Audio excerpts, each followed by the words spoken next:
Creative Brain Candy by creators for creators.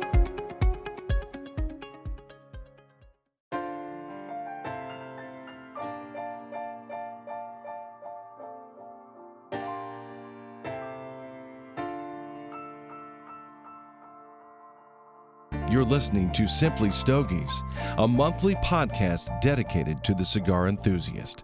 Light up a stogie, sit back and relax while James brings you along on his journey as a new cigar smoker. Simply Stogies will review cigars, discuss topics that cigar aficionados find important, and will probably learn a few things along the way. Now, here's your host of Simply Stogies, James. Welcome to Simply Stogies. I am your host, James. This episode, we have with us a returning guest. He is the owner, blender of LH Cigars. It's Nick Syris. Nick, welcome back to the program. Thanks very much, James. Appreciate being back. I'm glad you came back. We talked a little bit the last time we were on. We were going to have you back. We're going to talk about Cuba for this episode. There's a lot going on this year in Cuba, so I'm excited to get into it, figure out what's going on, and really dig into what people should know, what cigar aficionados and enthusiasts need to know about Cuban cigars. But before we do, I'd like to invite you to go to oxfordcigarcompany.com and use coupon code Simply Stogies, and you'll get 10% off any purchase. That's coupon code Simply Stogies, only on oxfordcigarcompany.com. And while you're on the internet, make sure you go to creativebraincandy.com and check out the great family of podcasts we have there, including Eyes Forward March. Eyes Forward March is a podcast from a couple of Army or National Guard NCOs. They talk about everything that NCOs need to know about, including how to transition out of the military into civilian life, into civilian business life. Eyes Forward March. Their latest episode is a parody episode of this podcast, and they've titled it Simply Swishers. So make sure you go to creativebraincandy.com and check out Eyes Forward March. Sergeants Cigar and Sergeants Bacon do a great job of breaking everything down for those of you in the military and transitioning out into civilian life. And that's it. That's all the shilling that I have to do for this episode. Nick, again, welcome to the program.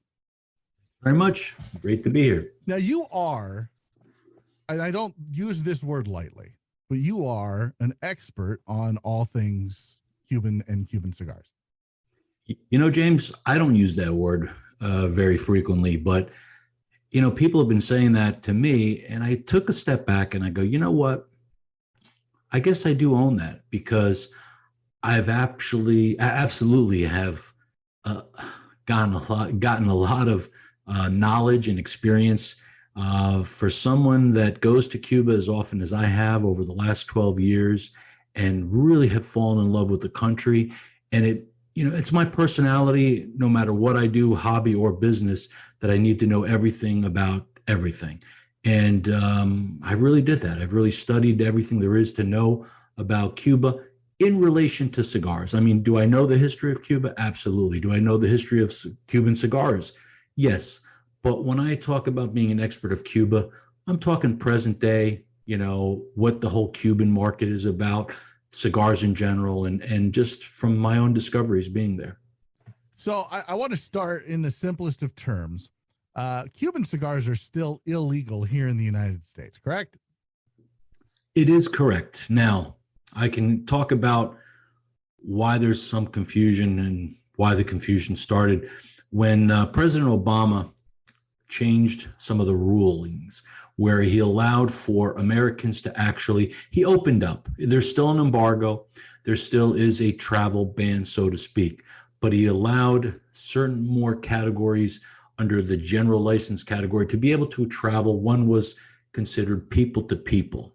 And the people to people category was you being able to go there, and the United States wanted you to show them the friendliness of America and what democracy is all about, and hopefully slowly changing the minds of the Cuban people. And I think it's 100% was on the right track of what needed to be done.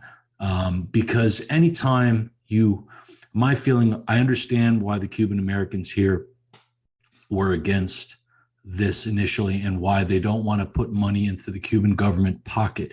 I understand their plight and I understand their side and their view. My view is that by putting money as much as possible into the Cuban people's pockets, you are helping the Cuban people. Yes. Does money still also go into the Cuban government's pockets? Yes. Every time you buy a plane ticket, every time you land there, there's fees that are being paid. Eventually everything trickles, to the Cuban government. But at the same time, there has been a massive, massive change in the welfare and the financial well-being of the Cuban people. So that has changed. But getting back to your question about Cuban cigars, Obama made that change and allowed you to bring back, initially, it was $100. Then it went to 100 cigars. What people didn't know, and because they never really publicized it, was that it was really unlimited. Yeah. Even the customs people didn't know it. And I have friends that would come back with literally, suitcases and suitcases. We're talking $10,000, $20,000 worth of cigars. And they would like, what the hell are you doing with all these cigars? And they would have to call their supervisors and this. For some reason, they allowed unlimited. The key is for private use. So if you could articulate and explain to them that this was for your personal use and this is going in your humidor, you were able to get through. And I know friends that have these enormous humidors in their homes, and they're some of the biggest collectors in the world. And they've literally have pictures of their humidors at home and say, Mr. Customs Officer, do you see this is my humidor? You see how much space I have? I want to fill it up with Cuban cigars. Wow. And they would allow you. Now, I think that's also wrong. I 100% believe that's wrong too, because if you go to Nicaragua, Dominican, guess what? It's only 100 cigars that you can bring back tax-free. Wow. Right? Oh, I will say this. I guess you just pay more. For the Cuban cigars, when you're bringing in Cuban cigars, you could bring in unlimited, but you do have the threshold of only $800 tax-free, and then you have to pay with the tax. But the tax is actually a lot less for Cuban cigars than there are. Really? And it's done by country. I remember in Germany, if you come back from Germany in certain parts of Europe, it's only 50 cigars, where other parts of the Caribbean, most are 100 cigars. So the federal government, in their wisdom, I don't know how they decide these rulings, but for Cuba, they went from the complete strictness of 0 to basically open the floodgates. Wow. And I don't want to get too political on this podcast, but I don't think we're going to be able to avoid it that much either. But when you look at Cuba and the embargo, and it's a communist country, and the embargo's been in place since the 60s, but then you look at China, another communist country, and we literally get everything from China. It seems to be so short-sighted, and it really honestly only hurts the people of Cuba and not so much the government. I agree. And you're right. The Cuba topic is a very touchy subject, especially in this industry, along the manufacturers. Now, I'm a little different because really my founding and origins in this industry were from overseas countries and businesses that I was involved in. And therefore, since 90% of what's being sold outside of the US is Cuban, it forced me as a stockholder of these other companies to be involved with this type of product. Again, nothing for the US market, for overseas, but a lot of retailers, a lot of manufacturers especially, had somewhat of a problem with me dealing with the Cuban government. But I don't deal with the Cuban government the least amount I possibly can. I mean, of course you're dealing with them, but sure, as least as you possibly can. When I say that, let me give an example. And again, we don't want to be political, and I really would rather not. I tell the people there, and I tell anybody that tells me, why do you go to Cuba and this and that? I go, look, I'm all about the cigars. Everything I do, it's my passion, it's my business, it's my occupation, my avocation, it's everything.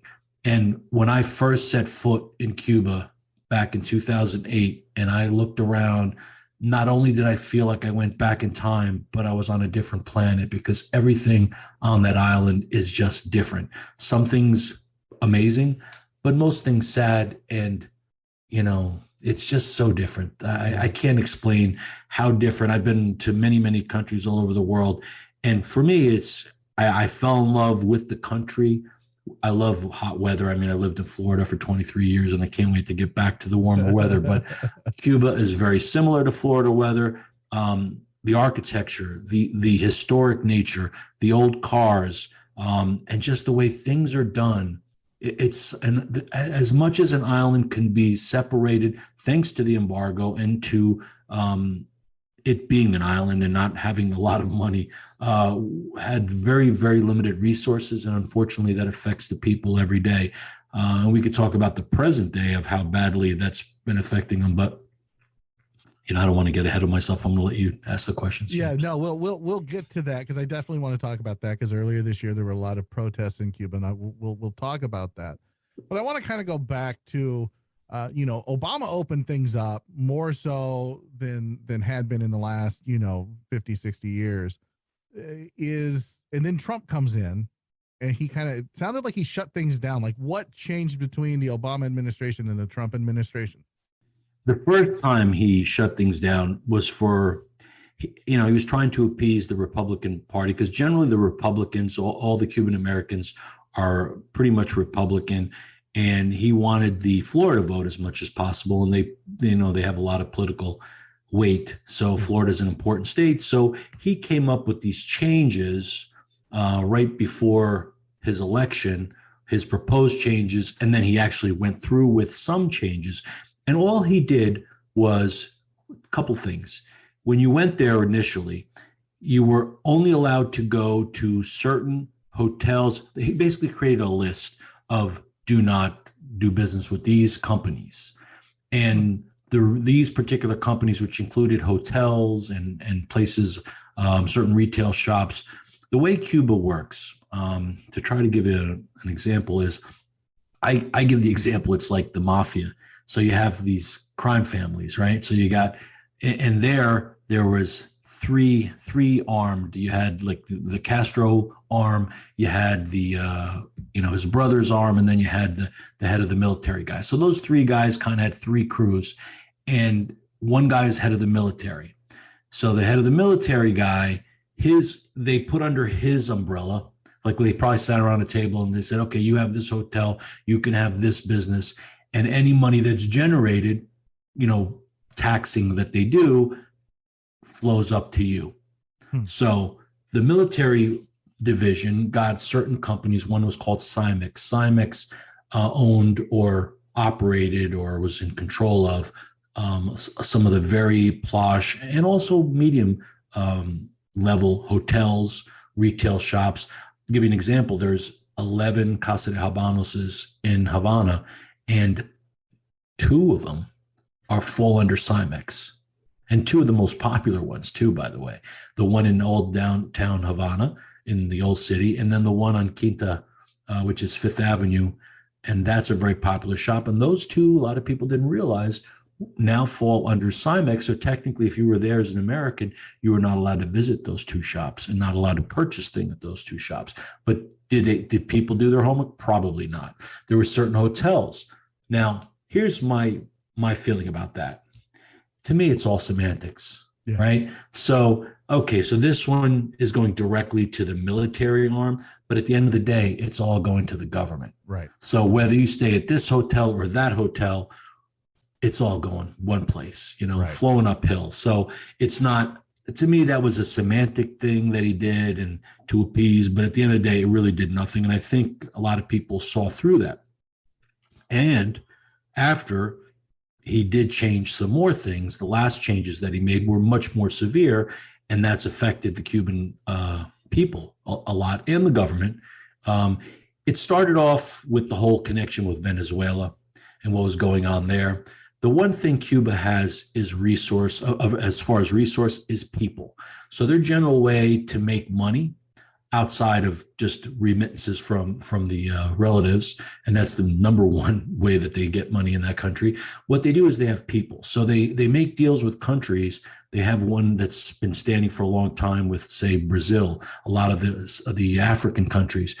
And they'll say, look, we'll send to Brazil, we'll send you 100,000 doctors. What? 100,000? Yeah. And then in exchange for money. So instead of paying them, you just pay us. So they will send however thousands of doctors to each country, and whatever deal they worked out, just pay us 50,000 per person or 100,000 times whatever. The big deal was with Venezuela, and that was in exchange for oil. So for the long time under Chavez, oil was coming to Cuba for free in exchange for their medical teams that were over there working, living. And these people in Cuba were there. They would do, it was like military service. When you became a doctor, you have to go 2 years and serve as a doctor. But that's how they do it with every profession. When you graduate as an attorney in Cuba, you have to provide 2 years of service to the government as either a prosecutor or defense attorney. So pretty much since you don't pay for schooling there, they try to get their money back that way. So the way they get their money back with the doctors and other things is they source you out to other countries. The deal with Venezuela, I mean, I looked at the numbers and it just never made sense. I don't care if you send, 1 million people there. If you send 1 million doctors at whatever, the amount of oil you're getting for free just didn't make sense. Right. And I think the Venezuelan people ultimately knew. And then Chavez, in my opinion, there was a side deal there that, hey, so much money gets kicked back to Chavez, in exchange for all this free oil. Who knows? I mean, you don't have to be a rocket scientist to figure out somehow this is happening. Right. And then when Maduro, who was the successor to Chavez, he was, from the same cloth, the same group, and that continued. But he got a lot of pressure from Venezuela because, look, the country's not doing well and you're giving all this free oil to Cuba. What's going on? So it was cut in half. And then a few years ago, just prior to I have to say that I haven't been to Cuba now. Last time I was there was March of 2020 when I was there covering the Habanos festival. So that was my last time. And back then, there was starting to be lines at the gas stations for the last year, which had never been there before because the oil was cut back. Right. So the U.S. government says, hey, we were going to try to, sever this relationship because they saw Venezuela as being the threat in a lot of ways.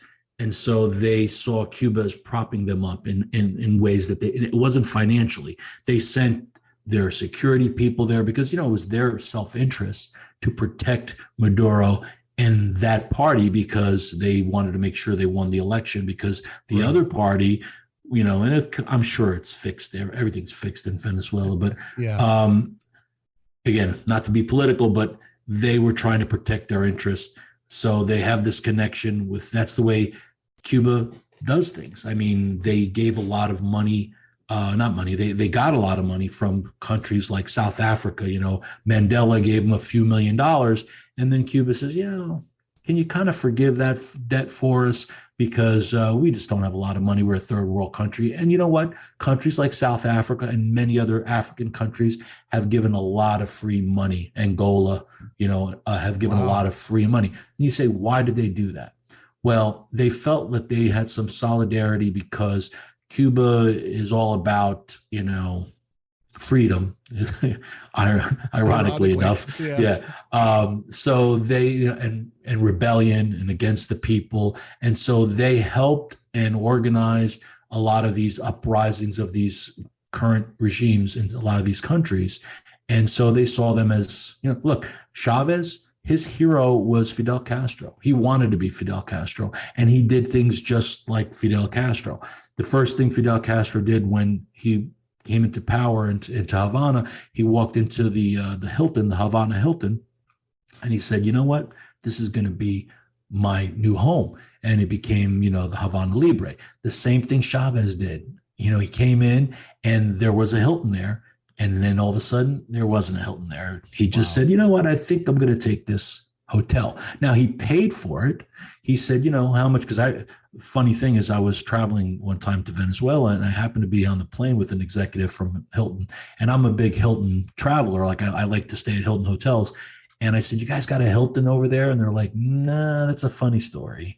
And then she basically told me they did have an Embassy Suites or something that I used that was part of the same chain, but he just took it over and paid them whatever they thought, they weren't happy with it, but what are you going to say? No. Right. Yeah. So at least he paid them. Now, keep in mind, the Fidel Castro regime tried to pay for a lot of these lands and properties that they reappropriated, but the U.S. government wouldn't allow it. I'm sure it would have been pennies on the dollar, but they would not allow it. And, that's why there's all this potential legal cases coming up if and when it ever opens up fully. That's an interesting conversation. I think we can get into a little bit later, but did anything change when Trump made all these changes with the amount of cigars you could bring back?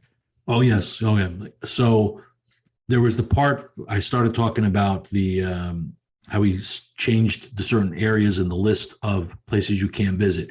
The next thing he did is a couple of very key things. There is no longer any legal way to bring Cuban cigars into this country from Cuba. Not only Cuban cigars, but alcohol, basically any Cuban products. Right. It goes back to the way it used to be, where the only legal products that can be imported or brought back into the country is recorded material, books, and artwork. That kind of was always allowed, and you were given a pass. But now it went from, again, unlimited, coming back with as many cigars you want, to now zero, back to a zero tolerance. And more, but here's the thing, they put that into effect, but it happened, during the pandemic or right before. Yeah. Nobody's going there anyway. So right now that hasn't really affected it. What did affect the Cuban government, and again, I don't know why this happened. I'm not really a political guy. I really try to stay out of politics myself. I mean, I have my views like everybody else, but I'm not the guy that sits in a cigar shop and starts talking politics. I think cigars really kind of transcends everything, including Absolutely. Politics. So that's not my topic. But what he did was he didn't allow for remittance. A lot of people know what Western Union is. Western Union is a way to send money to somebody else. I guess you could do it nationally, but it's used primarily internationally. You go to a local place, you give them money, and it gets to the other place, less their percentage in fees. Well, that was the predominant way that Cuban Americans were sending money back to their families in Cuba. And there were limits in place. Prior to Obama raised the limits. I think he took off complete limits. Then Trump set limits back in place with his first niche, where he started cutting things back with the certain category restricted list. And the other thing was the limitation of how much you could send back. Then Trump took it back completely because he wanted Florida. So he wanted to appease, the Florida legislation, Rubio and all those guys, and basically went to zero. So that really would hurt them in a normal time. But now during where there's, basically the embargo really is now, because you can't go, and it's a self-imposed embargo because, Cuba, their biggest outside, the number one for their GDP is people sending money to their relatives and friends. That is the way that government does live. The number two way is tourism. Cuban cigar, people go, cigars, even though they're well known for cigars, it's really low on the list of what it actually brings the Cuban government as far as financial. Yeah, it's not a big thing. Sugar used to be a really, really big thing with Cuba. But the way Florida now produces a lot of sugar, and they just don't have a lot of production of sugar anymore. So they're not really exporting very many products. And cigars, a lot of people don't realize, I mean, we all love cigars, but we don't realize really what a small industry and percentage of what, even in the United States, the amount of cigar smokers, do people realize how small this industry is? It's like, like 1 to 3% of the population? Yeah, but in dollars or in people, it's about $1 billion industry, the whole thing, And as far as people, there's about 300,000 cigar smokers. That's not a lot of people. No. You know what I mean? That's not a lot of people. So it is a very small industry, and we're the largest market in the world. Okay. So, it's not a big industry. So as much as it's very prestigious, it's known for their Cuban cigars. And, when you think of Cuba, Cuba and Cuban and cigars kind of go together. It's not a really big part of their income. Let's talk about why Cuba is known for their cigars, and let's kind of dig into the Cuban cigars, as it were. What really sets them apart in the eyes of the rest of the world? Because if I'm being honest, I've kind of gotten away from enjoying Cuban cigars as much as I used to. And I don't know if it's a quality control thing or if it's just that I found, like with your product, it's Cuban-esque and I don't have to worry about any of the construction issues, anything else. And it scratches that itch, so to speak, for me.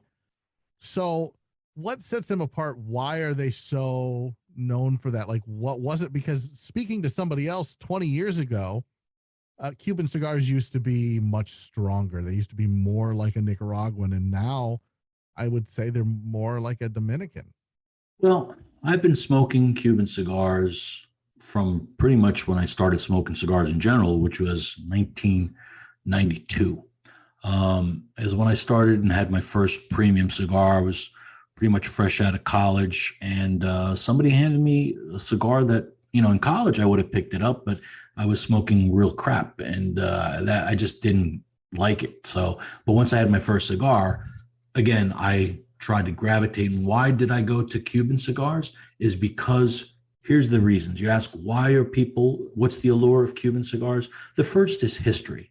If you do any reading about cigars in general, Cuba is credited for being the birthplace of the modern day cigars. The reality is it didn't really come from there. It was really the Mayans, and it goes back to like the 10th century. But it was more likely the Aztecs of Cuba who discovered the tobacco and then started to roll it and smoke it. They were really originally smoking it for its medicinal purposes. And then the tobacco that was introduced to the Western world and the whole art of smoking, that really started, and it's credited with Christopher Columbus on his first trip there. And he saw the natives, smoking the cigar and the tobacco they called cohiba. Sicar, S-I-K-A-R, is another word that was used where the word cigar came from. So anyway, it landed into Europe and then Latin America, and North America. It got everywhere. But yeah.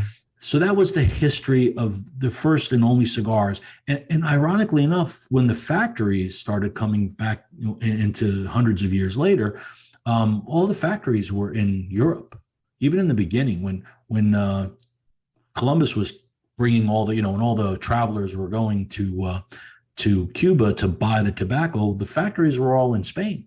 And ironically enough, when Cuban tobacco really took off in Cuban cigars, the factories were in the U.S.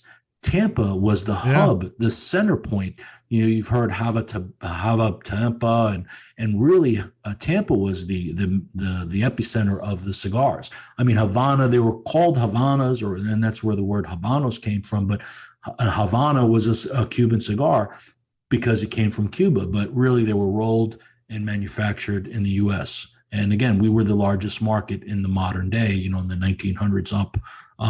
So people knew that a cigar was Cuban. There's still today, you walk down the street or somebody walks by you and everyone's like, oh, is that a Cuban? Like, I roll my eyes. It drives me nuts. But you say, okay, so the first reason, the allure, it would be the history and where it came from.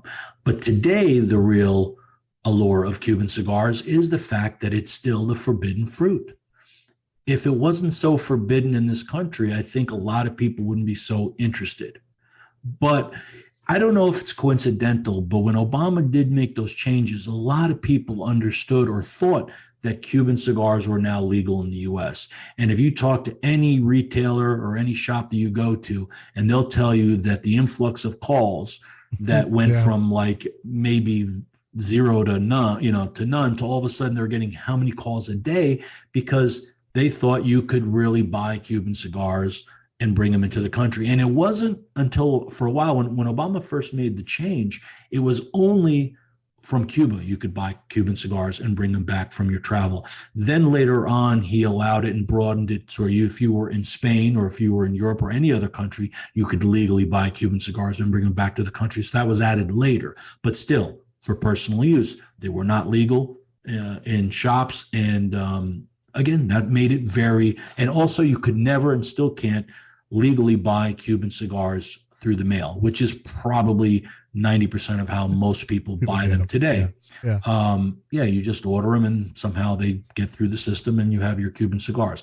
Then there's the whole thing about Cuban versus fake Cuban. That's a whole nother topic. But so the allure of the forbidden fruit, as far as the quality, that's a whole topic too that I would like to address. Absolutely. Let's get into it, because I think Cuban cigars as a whole, if you somehow get your hands on a Cuban cigar, and I'm certainly not advocating for you to go and do that, because you're technically, trading with the enemy, or however the government can spin it to put you, with the enemy. Yes. Yeah. Fine the crap out of you.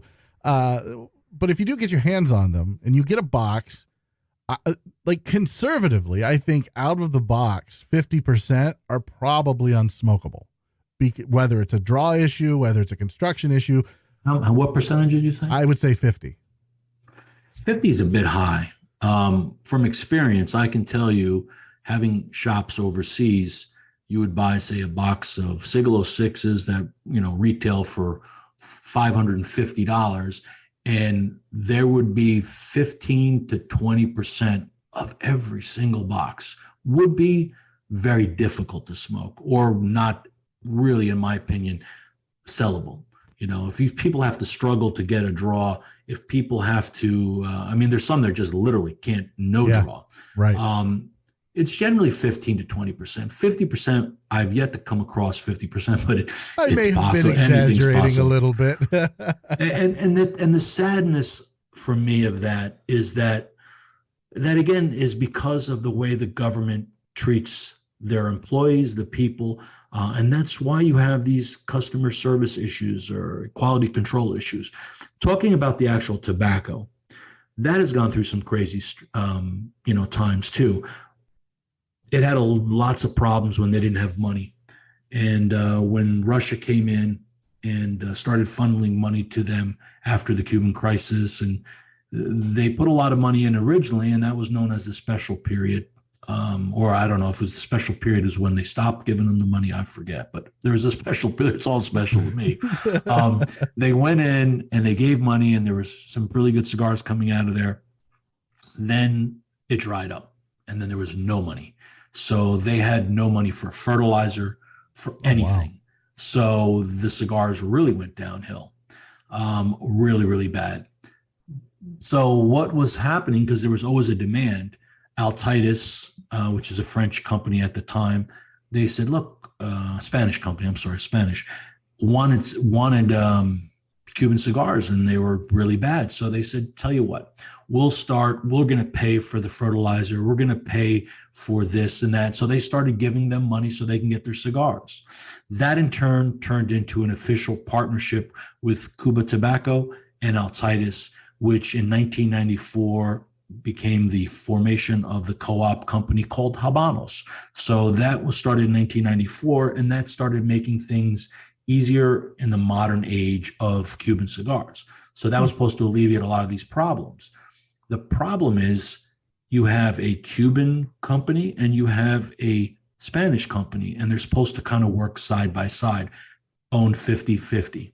Yeah. So you have a Cuban president and you have a Spanish president. You have a Cuban vice president. And going down the line, you have a counterpart of a Spanish.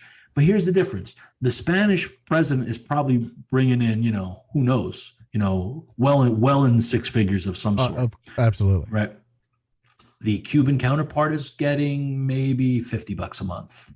Wow. So you have this dichotomy of problems that come through, because even though the most of the Spanish counterparts are also living in Cuba, their Cuban counterparts are there and they're getting nothing. So it leads to, look, when people don't have money, they don't have food. When they don't have food, they can't eat, they die. So it becomes more of a necessity for them to do things that are not accepted in our cultures outside of Cuba. But there, stealing is just a way of life. Right. And I learned this lesson And again, someday I would love to write a book about my experiences in Cuba. And the title that I was thinking about, and it's kind of funny, but not so funny, because I had a conversation with a guy really early on, and I was like, hey, so you were here and you were doing this job, you work security, you all day. And yeah. How much you make all day? He's like, $1.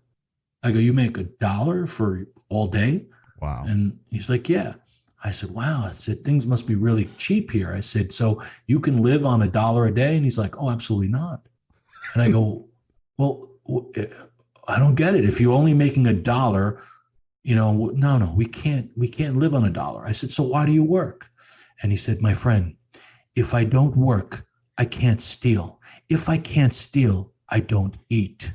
So you can apply that to whatever business occupation that they have. Everybody steals to eat, to feed their families. So if you work at a restaurant, that's easy. They get food. If they work at a tienda, a little shop, they're selling you the plastic bags that you're supposed to put the stuff in there, or everything else. I mean, they're not crazy to steal directly from the government, but indirectly they all do it. Right. If you work at, there's a black market for everything in that country, everything, because they do get subsidies, but it's very minimal, but the Cubans all have their little cards, and they can go get their eggs and their brown sugar and white sugar and their bread, but it's not enough. And now they actually charge for that, but it's very minimal. They just did away with the two dual currency system there that's been around. And that was, talk about a difference. So 1 Cuban peso was the equivalent. You had to have 25 Cuban pesos that was worth 1 CUC, which was a convertible Cuban peso, which was the form of money that they gave to all the tourists and all the hotels, and basically if you weren't Cuban. But then the Cubans started using it as well, because everything is based now in the Cuban, in the CUC. But then during our embargo, during our pandemic time, they switched back to a new system that they were talking about for years, and they finally did it. And now it's all 1 peso. So I think the exchange rate now, the official exchange rate is like 25 to 1. So 25 Cuban pesos equals $1. The CUC was created to take away the US dollar, because prior to that, before the CUC, they used to take American dollars in Cuba. Right. And the CUC is tied directly to the American dollar, so it was 1 to 1. But when you went to Cuba, they would charge you a 10%, what I call the FU fee to Americans. We're going to charge you 10% just because you guys cost us so much money, and this is FU to you. Yeah. And then the 3% conversion. So you lost 13%. So you brought in a US dollar, you exchanged it at an official exchange place, and you got 87 cents. So you were getting hit with 13%, even though 1 kook was the value of $1. So that was in place for a long time, and that's just changed. And I haven't been back to Cuba since this change. Now, what I have heard is because they're hurting so badly that the unofficial exchange is crazy. It was kind of like Venezuela. Venezuela, the Bolivar, the devaluation of that went to like crib. But when I was actually traveling to Venezuela in the early 2010, 2011, it was like 6 to 1 or 8 to 1. No, it was 4 to 1. That was the official rate, but you could get 8 to 1 like unofficially. And it eroded from there. It was just crazy. So right now I'm hearing crazy things coming out of Cuba, what they'll do for US dollars, because they want US dollars so badly. Wow. This just all comes back to like how much it hurts the people of Cuba, this embargo and everything around it. And I want to get into. Oh, that was the one thing I forgot to say, was that was the title of my book. I Work to Steal. And it's just, it literally, when he said that to me, it's like, what? Why?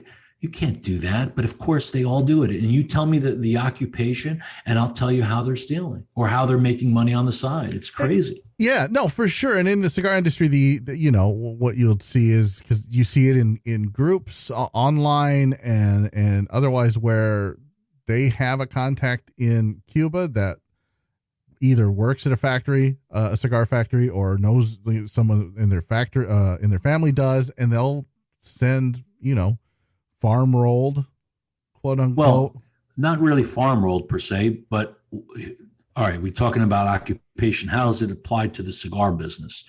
It used to be that every torcedor or every roller in Cuba would get a cigar a day, 2 cigars a day. The number recently, again, I'm only talking back a year and a half now to 2 years, it used to be 5. So every roller was able to have 5 cigars every day. So on top of their generous salary of $1 a day or so, they were given 5 cigars. So those 5 cigars would be collected at home.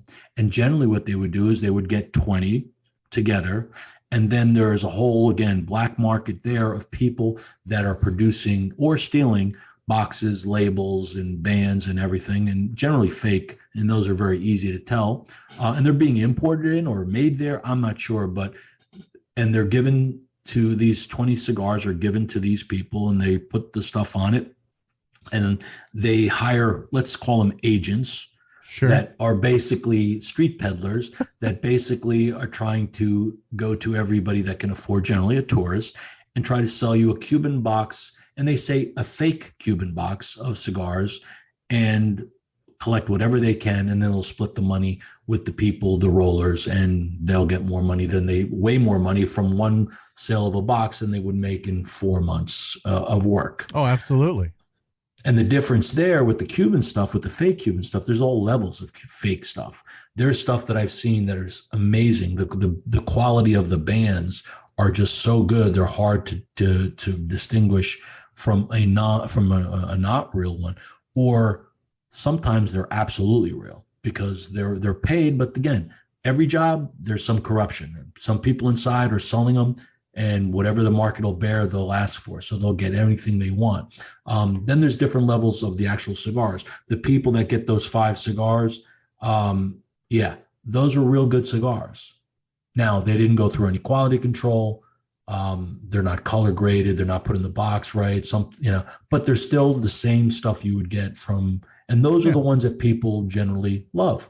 However, there's people that are just getting wrapper leaves and getting that stolen and putting everything. You've heard banana leaves, and usually it's just the crap that you find on the floor or barely resembles tobacco. And they'll fill these and make them look really nice with a really beautiful wrapper. And when they show it to you in the box, it looks great. But ultimately, until you smoke it, you realize that some of the stuff shouldn't even be consumed in any way. It's complete garbage. Right. So you have from complete garbage to a very good cigar that's not an official Habano because comes from a Casa de Habanos or officially sold by Habanos, but could be very well still a very good cigar. So that's the different levels.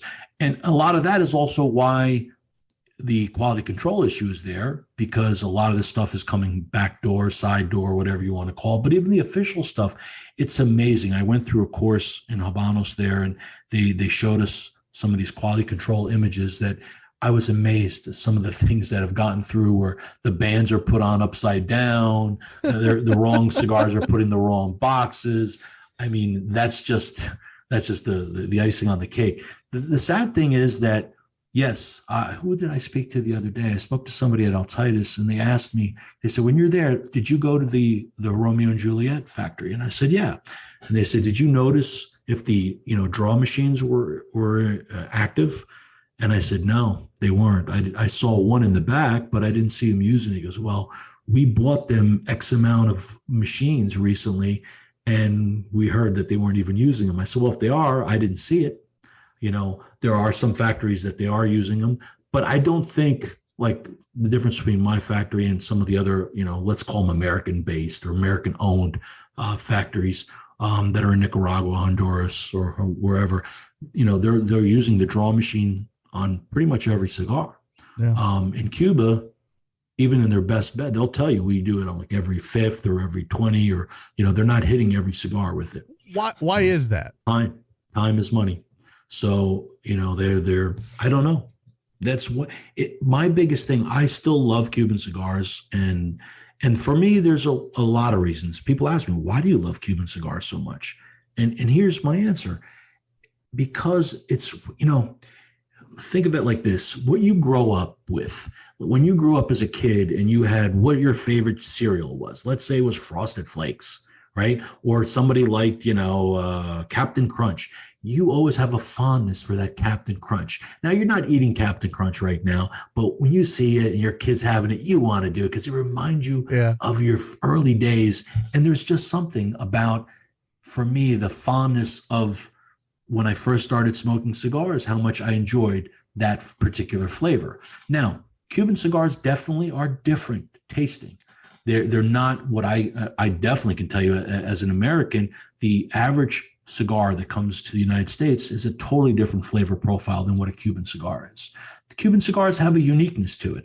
I have a friend of mine who every day he's gotten into it because he's a big cigar, not only collector, but smoker. He gives me a test every day, and it's the Cuban, not a Cuban. Every day he does this to me. If I can pick out a Cuban cigar versus a non-Cuban cigar. And I think I'm at like 99% of it. Now, he's gotten me on a couple, which I still think that those were not real Cuban cigars because he's buying them from Australia. And we're talking, he'll give me like a 2004 purchase from Australia, and there's a few that have just, he gets me with this one every time because it just doesn't taste Cuban because I can taste the Cuban tobacco. To me, it's just very unique. Now, that was my job, and that was my mission, was to try to duplicate that flavor and that essence using non-Cuban tobacco. And the reality is, you can get really close. Close enough is what I like to say. Yeah. Where if you like Cuban cigars, you can have a non-Cuban cigar, particularly in my brand and very many others out there too, that are very close. But what you're not going to have is that 20% of that box is going to be just unsmokable. So the quality, but you know what? Smoking a good Cuban cigar, the other thing is there's certain brands of the non-Cuban brands that I won't mention because I don't want to piss anybody off, that I really believe if you purchase them, you literally have to put them in your humidor for a year plus. And there's some very expensive, good cigars that you just are not, in my opinion, smokable right out of the gate. I would agree with that. Now with the Cuban cigars, they just don't believe in aging or ferment. I mean, it's just, even the fermentation process is very quick. I mean, it's from seed to box, like 5 months. It's just really fast. And every Cuban cigar benefits from, aging, secondary aging in a box. Well, I'm glad you brought that up because starting in 2019, I noticed, and still have a lot of other enthusiasts and aficionados who have smoked 2019, 2020, and even 2021 Cubans. They've noticed that they don't need nearly as much aging as the previous years, 2018, 2017, 2016, so on and so forth. In fact, a lot of them believe that they are ready to go out of the box. Something has changed. Are you aware of anything in the process that they're doing or have been doing since 2019 that would allow you to just open up a box of Cubans, literally, rolled in boxes? They have more tobacco, so they're not rushing them as much as they were rushing them. That's mainly, the process is really the same. They're just being more aware of it because they've gotten a lot of feedback and flack. Predominantly, they listen to, the European market, the Swiss, the British. They've been caught with their pants down in some ways because the Bejique, which is the Cohiba Bejique, is kind of their crown jewel right now. Hardest to get, very expensive cigar. And for a while, the Swiss market and the British market was like, this stuff is just not what it was. It's not a Bejique. And Cuba listened, and they said, we're right. So right now, trying to get Bejiques is like the hardest thing because they realized they were just making subpar Bejiques. Now, all their limited edition stuff, in my opinion, should be the same stuff. They should be all their edition because that is aged tobacco. The rest of it is not. So if you can age a Cuban cigar, man, it just tastes so much better. Yeah. There's a certain smoothness that you just will not get from a fresh one. Now, again, it's a different palate. Some people will never think a Cuban cigar, even the strongest of Cuban cigars, to me, is a mild plus in a non-Cuban. Yeah. But I got used to that. And again, the other thing that cracks me up in this industry, whatever you want to call it, is that people think, oh, I'm a real cigar smoker, so I only smoke really full-bodied cigars. And because I've been smoking so many years, that makes me like that's their badge of honor. Like, oh, I only smoke Cubans. I only smoke strong cigars. I smoke mild cigars. I smoke medium cigars. I smoke full cigars. And it's sad that a lot of people are brainwashed, or they just are not educated enough to say, hey, you know what? You can really get a really good cigar with a mild flavor, or a mild, strength. And again, the strength comes from the amount of fermentation, and the strength comes from the actual leaves too, of course. And the Ligero leaf is where the strength comes from, but how they're aged and how they're used in what countries is what generates, the strength of a cigar. But then there's nicotine strength and there's flavor strength. So there's that too. And I think the industry has done a terrible job of differentiating between those two, because you can have a mild strength cigar that's full flavor, that's full of complexity and nuance, and is just absolutely beautifully blended. And it's still mild. So I think the industry as a whole has done a terrible job of educating the consumer on that. And they're learning. I mean, I remember when Nicaragua was just starting out to be the place where cigars were coming in the early 90s. And some of the early stuff was just, whoa, it was just so super strong. And, I'm like, I don't understand this whole concept. But you know what? I don't think they got it, because if you took your education and background that relates to Cuba and the way things are done, and that's what happened when all the Cubans that fled from Cuba from the cigar industry ended up going to the to Dominican Republic. That was the first big spot, and the funny thing is, it seems like all the Cuban Americans, all the Cubans in Cuba that were in the cigar business, for some reason came from the Canary Islands. I don't know what that connection is, but see, every Cuban came from somewhere else too. There's very few. They killed all the indigenous people. Right. Yeah. So everybody else is a transplant.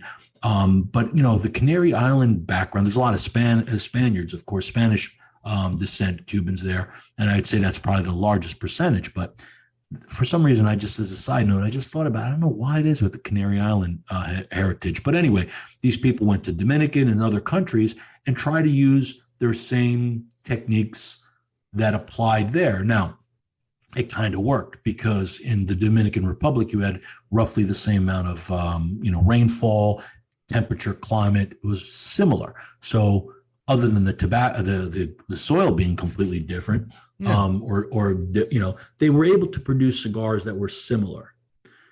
Then when you went to Nicaragua, you can't do that. Nicaragua's soil is just so mineral rich. You're talking about direct volcanic soil coming from Mombacho and the other volcanic country. That country, the volcanoes are right there. The difference, but that's where the best tobacco comes from. But it needs to be fermented properly, and it needs to be aged properly. Even the soil that comes from Cuba, the coveted best area of, the Mecca of soil, the Vuelta Baja region of Cuba, the actual, I forgot what they call it, where when they look at the the ground, the basic bottom of the ground, they see that the volcanoes that were in Mexico, and there's some they trickle down under the earth, and they really just go through that one section. So it's still volcanic, but it's getting the filtering from all, the distance. Yeah. And that's why it's mellowed out. Now you get, volcanic soil right in Nicaragua, and it's just way too strong. Yeah. So you need to ferment it properly. And in the beginning, people were trying, they weren't fermenting enough, and it was super strong, and they were just complete nicotine bombs. And a lot of Americans still like nicotine bombs. I personally don't. I smoke enough cigars where I get enough nicotine. And when I ferment cigars, when I've had really strong cigars and people tell me, oh man, I get such a buzz. And I said, well, we ferment to get rid of all that excess nicotine. Exactly. So you don't get that buzz, but there's a cigar for everybody. And I always say that. Let me ask you this, because earlier you had said that you feel like it's more of the forbidden fruit type thing here in the United States, but that's not the case with the rest of the world. Does the rest of the world still see Cubans as the cigar, or are non-Cubans starting to compete worldwide? Well, that's another thing that happened with the Obama changes. the rest of the world freaked out because the way that everybody in America thought Cuban cigars were legal, the rest of the world also said, oh no, now we're not going to be able to ever see another Cuban cigar again because the American market's just going to buy every cigar there is. So everybody started freaking out that was in the cigar world outside of the US. And again, a very small industry, even outside of the US. So people said, you know what? We better start looking at these non-Cuban cigars because they may be the only thing we can sell at some point.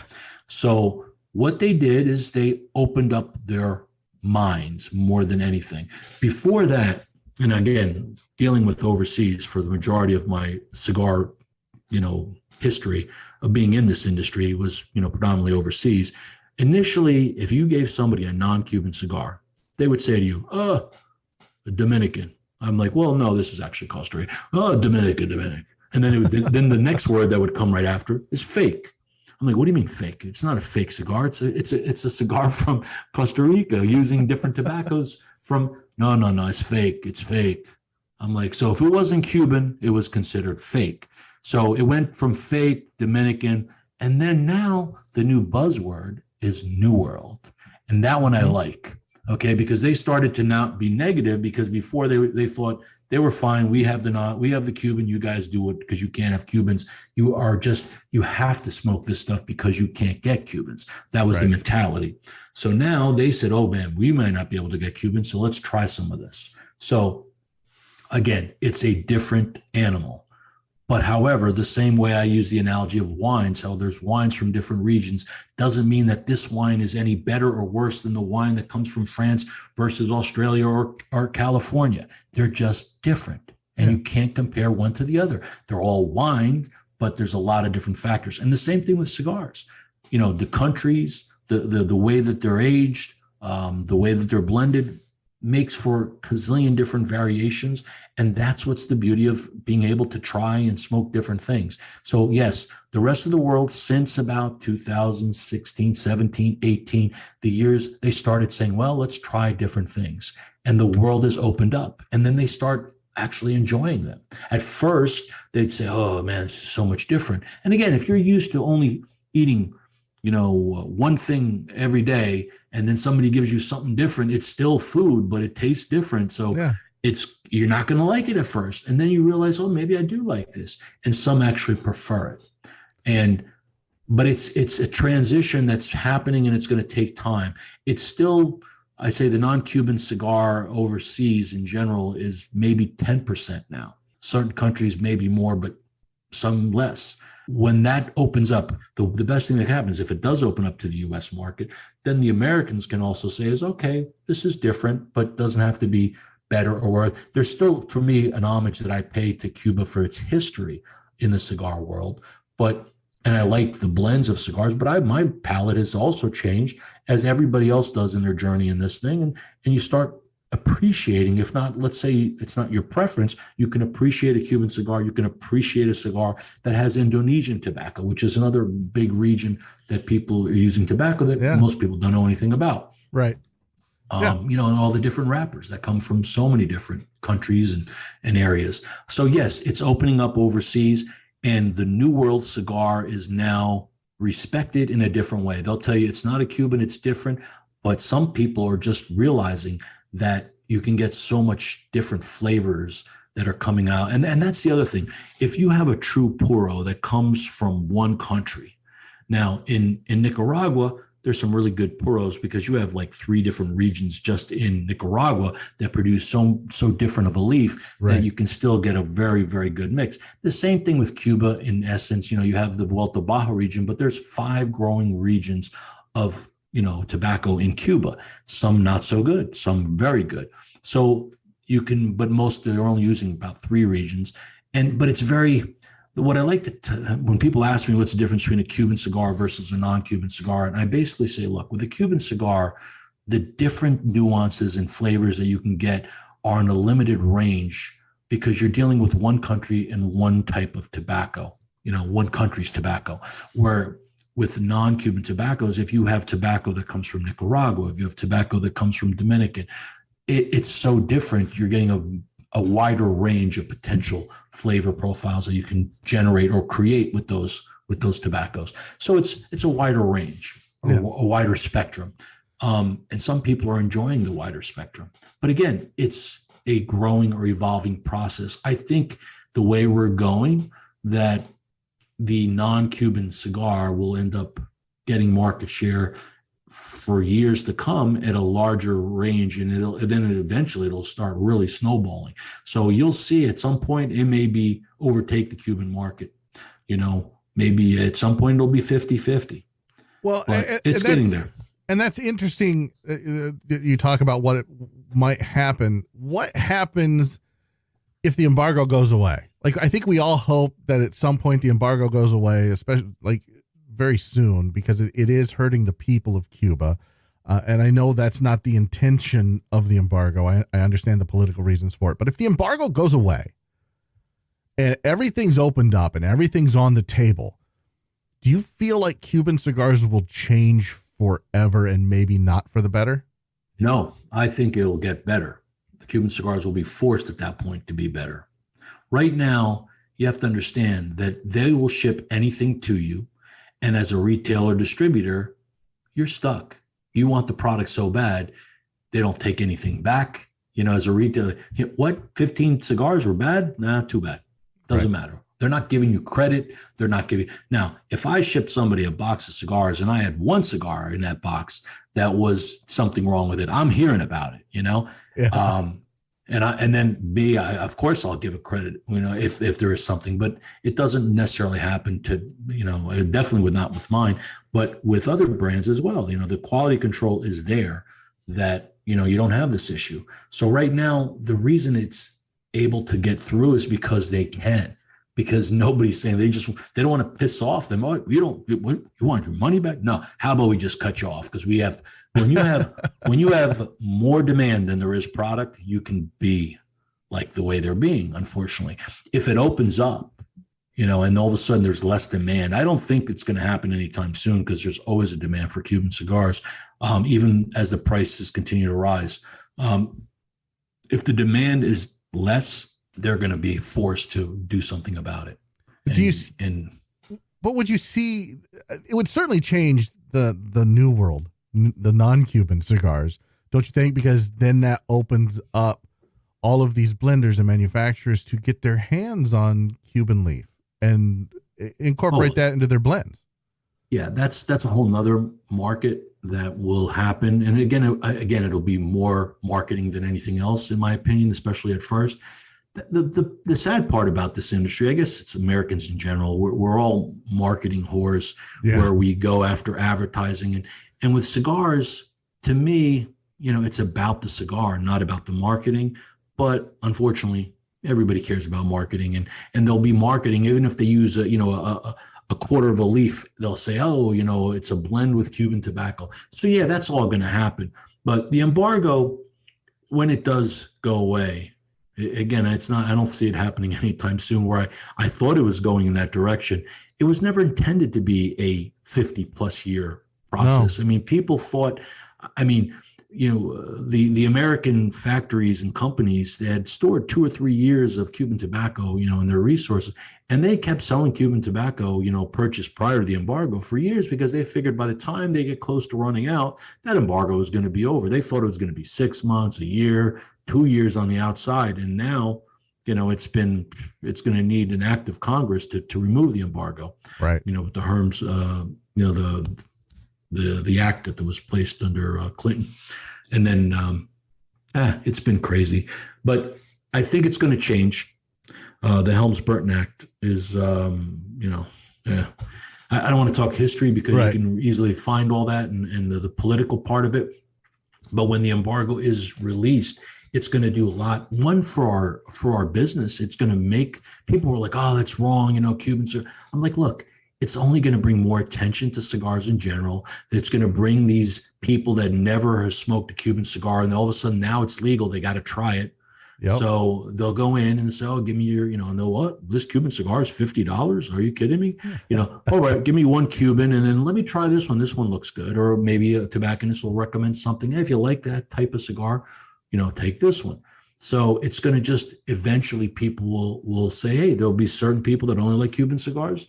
There's the same way there's people that only smoke Davidoffs, it's pricey. There's the, it's same reason why people, and this is going to not be happy for my friends at Davidoff, but a lot of people smoke Davidoffs because it's an expensive cigar. Yeah. It's a good cigar. Don't get me wrong. It's a great cigar. They're one of the few companies that are very pricey, but are worth buying. Is it worth the price that they charge? I can't say that. That's up to the individual consumer, but is it a good cigar? Yes. Yeah. But there are a lot of very pricey cigars that not even if there was a very inexpensive cigar wouldn't be worth purchasing, but that's another story.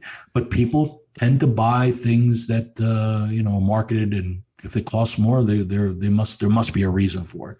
But I think people are going to start, it's going to bring a lot of interest into the industry, and I think you'll see worldwide, you'll see more cigars being sold, non-Cuban cigars being sold. I've noticed in the last 5 years, it's been incredible the amount of potential that's out there. And to just mention and give a little plug to my own brand, I've always called, the La Vida Havana cigar the bridge cigar.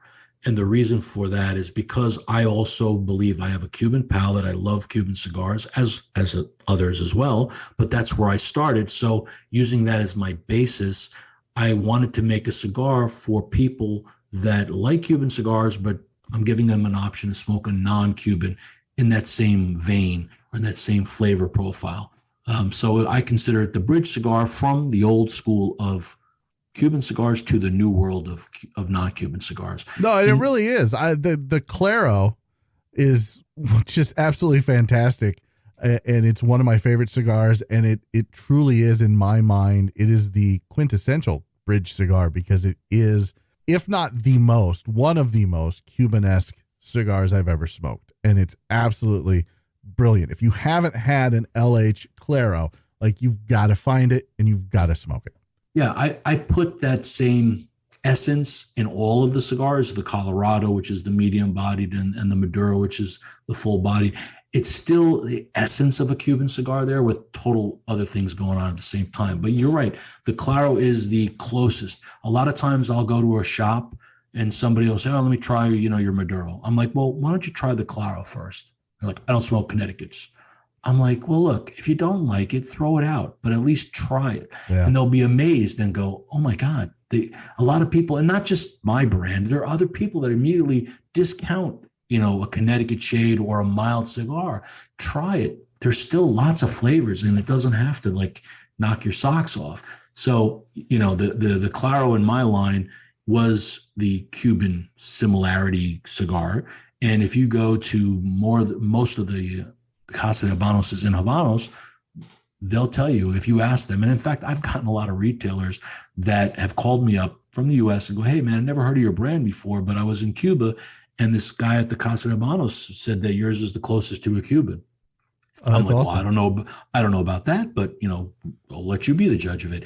And I'm not saying that those guys have smoked a lot of different non-Cuban cigars. They get a lot, people do give them a lot of different cigars, but they've smoked mine.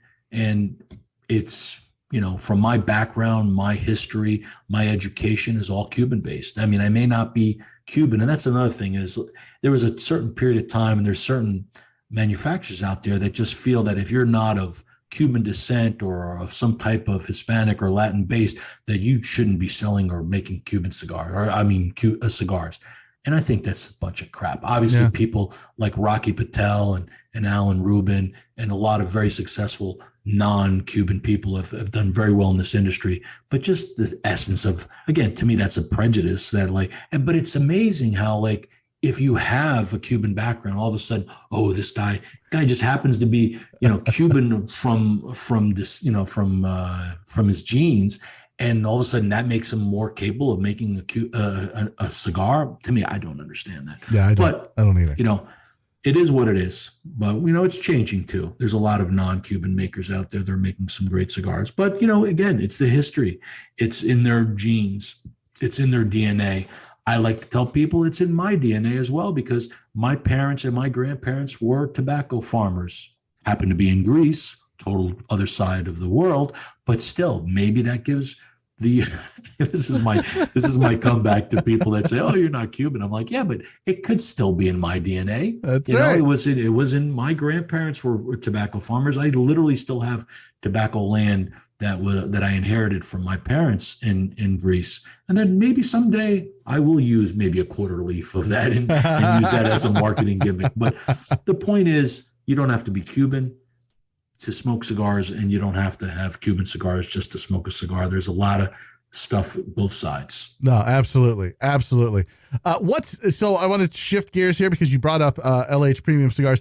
What's next for LH? What do you have? Anything in the works that you want to talk about?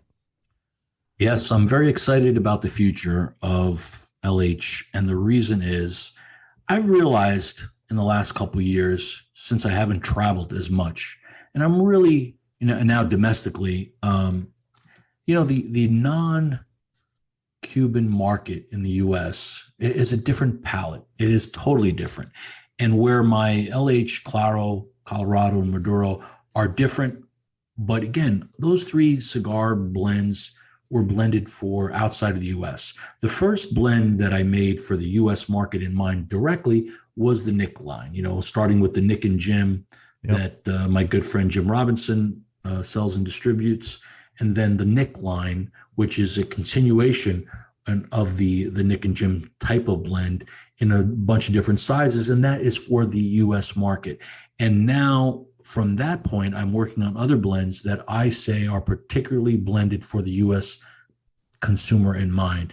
And there's one in particular that I'll be launching. It should have launched already, but 90 days of being stuck on the water from Dominican. I had some Dominican tobacco I was using, and after I selected and went through this blend, and it took me a while to get it finalized, then I can't get the tobacco. So I got two choices, either try to go back to the drawing board and try again, or wait for this tobacco.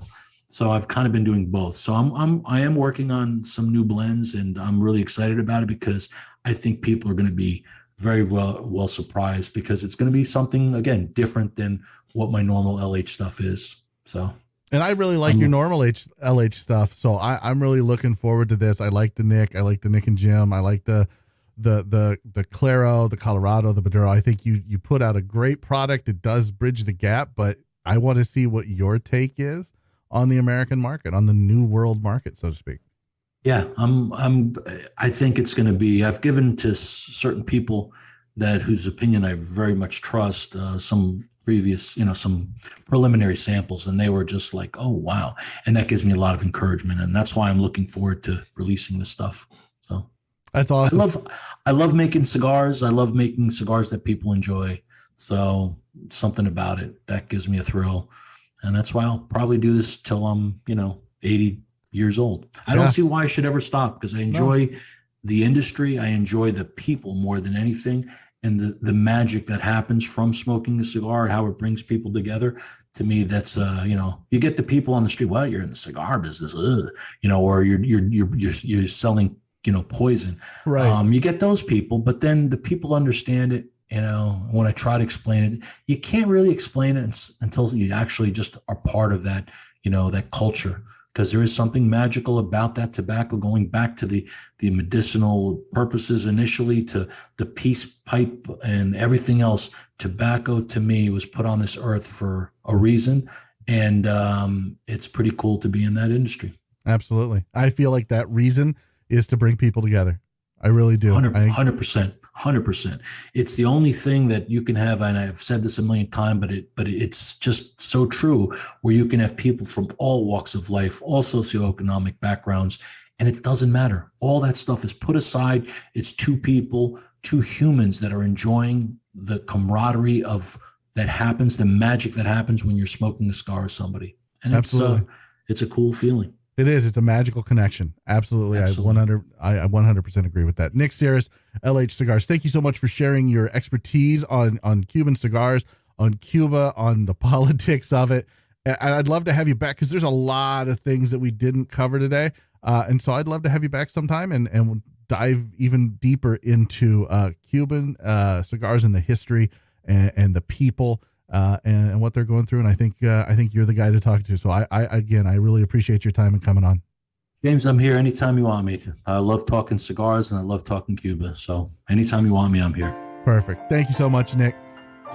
Join me next time where I'm not quite sure what I'll be talking about, but I promise it'll be Simply Stogies. Stay smoky, friends. Thank you for listening to Simply Stogies. Please rate and review Simply Stogies on iTunes. You can follow James on his cigar journey on Instagram at Simply Stogies Podcast, all one word, and on Twitter at the Twitter handle at Simply Stogies.